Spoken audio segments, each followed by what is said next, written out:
Are the clicks you're getting on your Google ads too expensive? Well, you might be massively overpaying for them because of a poor ad quality score. So in just 3 minutes, I'm going to explain all you need to know about Google's ad quality score so you can drive more conversions, leads, and sales for less money. So without wasting any more time, let's get right into it. Your ads quality score is Google's way of determining whether your ad is or amazing. Now, don't get ad quality score confused with ad strength. If they're not the same, ad strength is irrelevant. We're going to throw it in the bin. Nobody cares. You don't need to worry about it. What we're looking at is ad quality score. But how do you check it? Well, Google's kind of hiding it by default. You check your ad quality score by going into your dashboard, clicking into your ad groups, going to keywords, managing your columns, and then adding the bloody thing. Once you see it, it's a beauty pageant and you're being scored on a scale of 1 to 10. An ad with a quality score of 1 is Don't do it. It means it's not relevant, no one cares, no one's clicking. It might not even be showing up in results at all. Well, an ad with a quality score of 10 is fantastic and is absolutely crushing it, probably getting a #1 spot and paying way less for it than your competitors.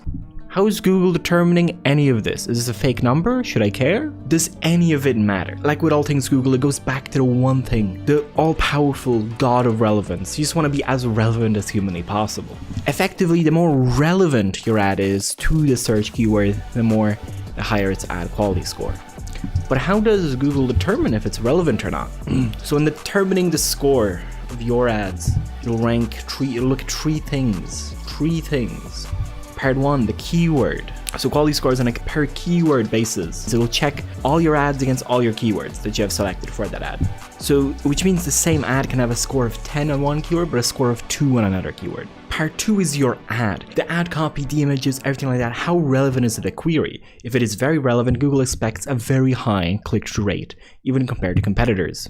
The final part is your landing page. How relevant is your landing page? If your landing page is relevant to the query, relevant to the ad, did the user find what they were actually looking for? All those three things combined will determine your ad quality score. Let's do a quick fire round on how do you actually increase your ad quality score and get all those cheap clicks. Your ad needs to be as relevant to the search query as possible. But how? Break up all your keywords into ad groupings.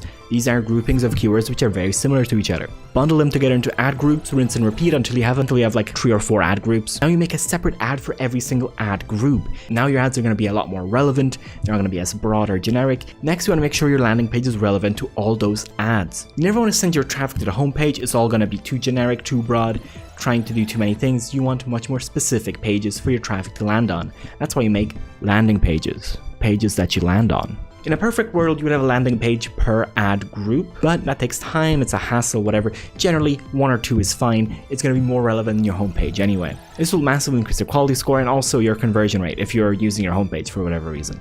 If you're still struggling to increase your quality score, I run ads all day.